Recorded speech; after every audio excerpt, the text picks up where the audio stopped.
Hello guys, welcome back to another flash flicks. നമ്മൾ ഇന്ന് സംസാരിക്കാൻ പോകുന്ന മൂവി ദുരന്തർ. ഇന്നലെ രാത്രി 10:45 ഷോയ്ക്ക് നമ്മൾ ഫോറം മോളിൽ പോയി കണ്ടായിരുന്നു, ഞാനും കാർത്തിക കൂടെ.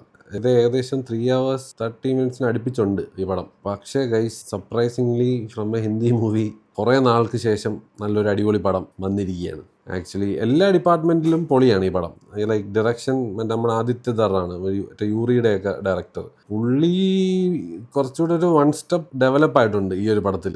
മേക്കിംഗ്, ഡയറക്ഷൻ എല്ലാം നല്ല, റൈറ്റിംഗ് നൈസാണ്. അത്യാവശ്യം ട്രൂ ഇവൻസിൽ നിന്ന് അതിനെല്ലാം കൂടെ കണക്ട് ചെയ്തിട്ട് പുള്ളിയുടെ ആയിട്ടുള്ള രീതിയിലുള്ള ഒരു സിനിമാറ്റിക് സംഭവം പിടിച്ചിട്ടുണ്ട്. അപ്പം അതെല്ലാം കൂടെ നല്ല രീതിയിൽ ഒരു ബിലീവബിൾ രീതിയിൽ ചെയ്തിട്ടുണ്ട്. ഒബ്വിയസ്ലി കുറേയൊക്കെ സിനിമാറ്റിക് സംഭവങ്ങളുണ്ട്, പക്ഷെ എന്നാലും നമ്മുടെ ആ ഒരു നാഷണലിസം നൈസായിട്ട് ഉണർത്തുന്ന രീതിയിലുള്ള പരിപാടികളാണ്.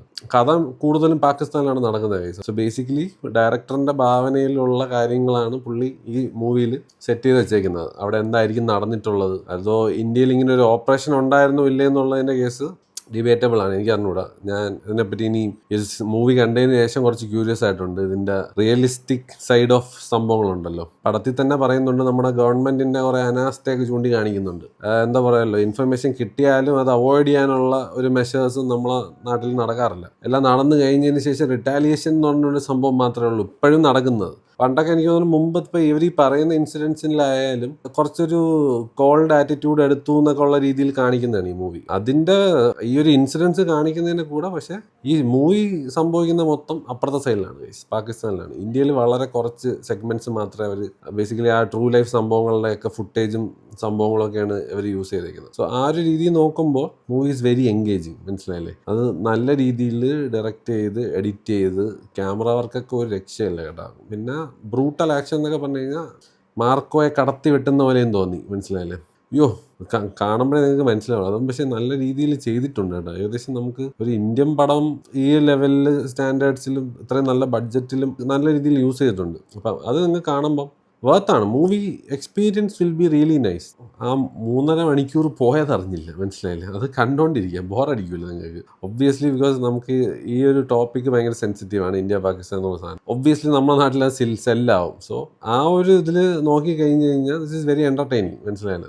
ബേസിക്കലി നമ്മൾ ആ ഒരു, ഞാൻ കൂടുതൽ കഥയിലോട്ടൊന്നും പോകുന്നില്ല, because you guys can watch it. Because ഇപ്പം നല്ല രീതിയിൽ ഓടുന്നുണ്ട്. ഇന്നലെ ഫുൾ ഹൗസ് ഒന്നും അല്ലായിരുന്നു, എന്നാൽ പോലും ലാസ്റ്റ് ആ ഒരു ഷോയ്ക്ക് അത്യാവശ്യം ആളുണ്ടായിരുന്നു. രൺവീർ സിംഗ് പൊളിച്ചേട്ടാ. രൺവീർ സിംഗിൻ്റെ ലുക്കായാലും സ്റ്റൈലിംഗ് ആയാലും എല്ലാം പെർഫെക്റ്റ്. ആ ഒരു തീമുമായിട്ട് കണക്റ്റായി പോകുന്ന രീതിയിൽ പുള്ളിയെ സ്റ്റൈലൈസ് ചെയ്തിട്ടുണ്ട്. പിന്നെ ഇതിലെ ഏറ്റവും വലിയ ഫാക്ടർ എന്ന് പറയുന്നത് അക്ഷയ് ഖന്ന ഗൈസ്. പുള്ളി കംബാക്ക് അങ്ങോട്ട് ആഘോഷിച്ച്. ഈ ഒരു പടം തന്നെ സത്യം പറഞ്ഞാൽ ഇതിൽ മൊത്തം സീൻസും സെലിബ്രേറ്റ് ചെയ്യുന്നത് ഈ അക്ഷയ് ഖന്ന എന്ന് പറയുന്ന ഒരു ക്യാരക്ടറിനെയാണ്. സോ നമുക്കത് നല്ലതാണോ ചീത്തയാണോ എന്നൊക്കെ ചോദിച്ചു കഴിഞ്ഞാൽ വില്ലനെ ഗ്ലോറിഫൈ ചെയ്യുന്ന പോലത്തെ കുറേ സീൻസൊക്കെ എനിക്ക് തോന്നി. അല്ലാതെ രൺവീർ സിംഗിന് പോലും അത്രയ്ക്കൊരു ഹൈപ്പ് ഇല്ല ഈ പടത്തിൽ. രൺവീർ സിംഗ് ഒക്കെ ലാസ്റ്റൊക്കെ വരുമ്പോൾ മാത്രമാണ് നമുക്ക് എന്തെങ്കിലുമൊക്കെ രൺവീർ സിംഗ് എന്തൊക്കെയോ ചെയ്യുന്നുണ്ടെന്നുള്ളത്. അല്ലാത്ത പക്ഷം ഗൈസ്, വില്ലന്മാരെ ഭയങ്കരമായിട്ട് ഗ്ലോറിഫൈ ചെയ്ത് അത്യാവശ്യമൊക്കെ സ്റ്റൈലൈസ് ചെയ്തിട്ടുള്ള വില്ലന്മാരും ഭയങ്കര അങ്ങനത്തെ ഒരു വില്ലന്മാരുടെ പടം എന്ന് വേണമെങ്കിൽ പറയാം. മൊത്തം അങ്ങനത്തെ ഒരു സംഭവമാണ്. പിന്നെ വേറെ എന്ന് പറഞ്ഞു കഴിഞ്ഞാൽ മ്യൂസിക്കും ആക്ഷനും എല്ലാം നൈസായിട്ട് ചെയ്തിട്ടുണ്ട്. ആക്ഷൻ എനിക്ക് യാനിക് ബെന്നാന്ന് തോന്നുന്നു. സപ്പോർട്ടിങ് ആക്ടേഴ്സ് ഒക്കെ നൈസാണ്. സഞ്ജയ് ദത്ത് ഉണ്ട്, അർജുൻ രാംപാലുണ്ട്. അർജുൻ രാംപാലൊക്കെ ഭയങ്കര സ്റ്റൈലൈസ്ഡ് രീതിയിലൊക്കെ കൊണ്ടുവന്ന് വെച്ചിട്ടുണ്ട്.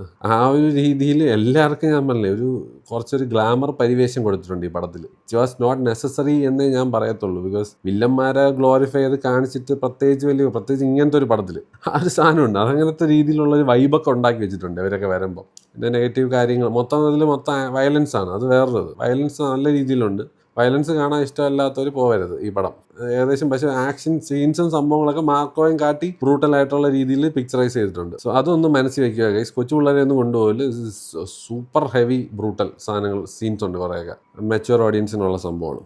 പിന്നെ പാട്ടൊക്കെ കുഴപ്പമില്ല. അതിൽ ചില മ്യൂസിക്കൊക്കെ കൊള്ളാം. ബാക്ക്ഗ്രൗണ്ട് സ്കോർ വില്ലന്മാരെ കാണിക്കുമ്പോൾ നൈസാണ്, അടിപൊളിയാണ്. അക്ഷയ് ഖന്നയുടെയൊക്കെ ബാക്ക്ഗ്രൗണ്ട് സ്കോർ ഇതൊക്കെയാണ് ഏറ്റവും കൂടുതൽ പൊളിച്ച് നിൽക്കുന്നത്, മനസ്സിലായല്ലേ? അപ്പോൾ നമ്മുടെ നടിയുണ്ട് സാറ അർജുൻ. പുള്ളിക്കാരി നമ്മൾ ആൻമരിയ കൽപ്പിലാണുള്ള നടിയാണ്. അപ്പം പുള്ളിക്കാരി അത്യാവശ്യം നൈസായിട്ട് ചെയ്തിട്ടുണ്ട്. എന്തോ ഒരു ക്യൂട്ട് പൂക്കി സെറ്റപ്പ് ആണെന്നുണ്ടെങ്കിലും ചില സീൻസിലൊക്കെ അത് വർക്കായിട്ടുണ്ട്, മനസ്സിലായില്ലേ. പിന്നെ നമുക്ക് അറിഞ്ഞൂടാ പാകിസ്ഥാനിൻ്റെയൊക്കെ നൈറ്റ് ക്ലബ്ബും അതൊക്കെ കാണിക്കുന്നുണ്ട്. ഇതൊക്കെ അങ്ങനെയൊക്കെ അവിടെ ഉണ്ടോയെന്ന് പോലും എനിക്ക് അറിഞ്ഞൂടാ. ചേസ് സീക്വൻസ് ഒക്കെ ഉണ്ട്. ഇപ്പോൾ പാകിസ്ഥാൻ പോലീസുകാർ ഇങ്ങനെയൊക്കെ വണ്ടി ഓട്ടിക്കുമെന്നൊക്കെ നമുക്ക് ചിലപ്പോൾ ഡൗട്ട് അടിച്ചു പോകും, അവരൊക്കെ ഇത്ര സ്കിൽഡ് ആണോ എന്നൊക്കെ ഉള്ളത്.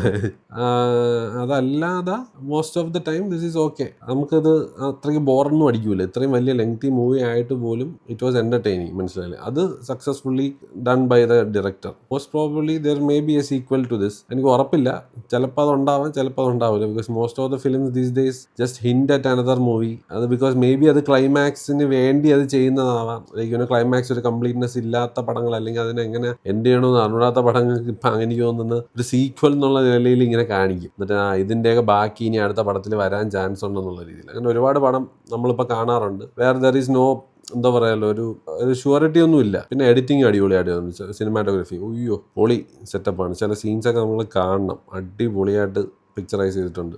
വേറെ സീനില്ല guys. After so long Hindi cinema revive ആയ പോലൊരു ഫീലിംഗ് എനിക്കുണ്ട്. അപ്പോൾ ഇങ്ങനത്തെ ഒരു ക്വാളിറ്റി ഒക്കെയാണ് നമ്മൾ ബോളിവുഡിൽ നിന്ന് എക്സ്പെക്ട് ചെയ്യുന്നത്. ബിക്കോസ് ഇവൻ നമ്മളെ മലയാള സിനിമ ആയാലും തമിഴ് സിനിമ ആയാലും കന്നഡ ആയാലും തെലുങ്കു ആയാലും we are actually competing to be the best, മനസ്സിലായില്ലേ. അപ്പോൾ അതിൻ്റെ ഇടയിൽ നമ്മുടെ നാട്ടിലെ ഏറ്റവും വലിയ ഇൻഡസ്ട്രി എന്ന് പറയുന്നത് ബോളിവുഡാണ്. So they have to buckle up and do such movies. എന്നാൽ മാത്രമേ അവർക്ക് ആ ഉള്ള വില കീപ്പപ്പ് ചെയ്ത് കൊണ്ടുപോകാൻ പറ്റത്തുള്ളൂ. I hope this is like a starting point എന്ന് തോന്നുന്നു. ഇങ്ങനത്തെ മൂവീസ് ഇനിയും വന്നു കഴിഞ്ഞ് കഴിഞ്ഞാൽ they can actually retrieve back the pride, മനസ്സിലായില്ലേ. ഇപ്പോൾ അതെല്ലാം പോയി കിടക്കുകയാണ്. വരുന്ന പടങ്ങളിലൊന്നും ഒരു സബ്സ്റ്റൻസ് ഇല്ല. It's not very engaging also ഉള്ള പടം. Maybe they need to, എന്താ പറയാമല്ലോ, കുറച്ചൊരു ഈ സൂപ്പർ സ്റ്റാർസിൽ ഡിപ്പെൻഡ് ചെയ്യാതെ പുതിയ ആക്ടേഴ്സിനെ കൊണ്ടുവന്ന് may be try what Malayalam cinema ഇപ്പം ചെയ്യുന്ന പോലത്തെ ആ ഒരു ട്രീറ്റ്മെൻറ്റ് അവർ അവിടെ കാണിച്ചു കഴിഞ്ഞാൽ most probably they have the resources also to work on all these scripts. അങ്ങനെ ചെയ്ത് കഴിഞ്ഞാൽ maybe they can bring out നല്ല നല്ല പടങ്ങൾ, മനസ്സിലായില്ലേ. ഇപ്പം ഇത് തന്നെ കാണുമ്പോൾ you will know what level of making ഇതിലോട്ട് വന്നിട്ടുണ്ടെന്നുള്ളത്. All in all very enjoyable watch guys. കണ്ടു കഴിഞ്ഞാൽ നമ്മൾ തന്നെ അടിപൊളി എന്ന് പറഞ്ഞു പോകും. ജസ്റ്റ് ഇത്രയും വലിയ ലെങ്തി പടം, അതൊരു വലിയൊരു ലോങ് ഡ്രൈവ് പോയിട്ട് ബോറടിക്കാതെ വന്നെന്നുള്ളൊരു സെറ്റപ്പാണ് ഈ പടം. ലെറ്റ്സ് സീ, ഇങ്ങനത്തെ പടങ്ങൾ ഇനിയും ബോളിവുഡിൽ നിന്ന് വരട്ടെ എന്ന് നമുക്ക് പ്രതീക്ഷിക്കാം. I like Bollywood movies. പണ്ട് മുതലേ ബോളിവുഡ് മൂവി ഇഷ്ടമുള്ള ഒരാളാണ്. നല്ല സാധനങ്ങൾ വരുമ്പോൾ നമുക്ക് നല്ലതെന്ന് തന്നെ പറയാം. They have taken lots of effort in this movie. അപ്പം രൺവീർ സിംഗ് ആയി കഴിഞ്ഞാലും പുള്ളിയുടെ എക്സെൻട്രിക് നേച്ചറേ ഇല്ല ഈ പടത്തിൽ. You can see that Ranveer Singh correct ഈ ഒരു ക്യാരക്ടറിൻ്റെ എന്താണ് വേണ്ടത് അത് മാത്രമേ ഇട്ടിട്ടുള്ളൂ.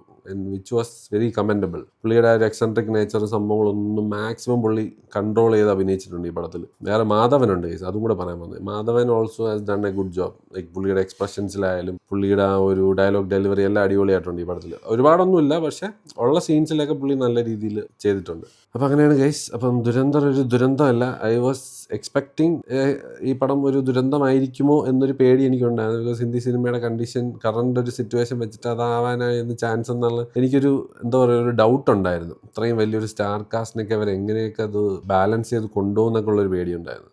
Fortunately they have succeeded in keeping this നല്ലൊരു രീതിയിൽ കൊണ്ടുപോകാൻ പറ്റിയിട്ടുണ്ട്. എന്താ പറയുക, നല്ല സിങ്ക് ഉണ്ട് പടത്തിൽ. അത് ആ ഒരു ഫസ്റ്റ് ഹാഫ് നല്ല രീതിയിൽ സ്റ്റോറി ബിൽഡ് ചെയ്തിട്ട് സെക്കൻഡ് ഹാഫിൽ അവരത് അത്യാവശ്യം കൊണ്ടുവന്ന് എൻഡ് ചെയ്യുന്ന സംഭവമൊക്കെ കുഴപ്പമില്ല. എന്തായാലും ഞാൻ എൻജോയ് ചെയ്ത് guys. Hope you guys will enjoy too. അപ്പോൾ ഗൈസ് അതാണ് എനിക്ക് പറയാനുള്ളത് ദുരന്തറിനെ പറ്റി. There may be a sequel to this. So അത് ഞാൻ സ്പോയിൽ ചെയ്യുന്നില്ല.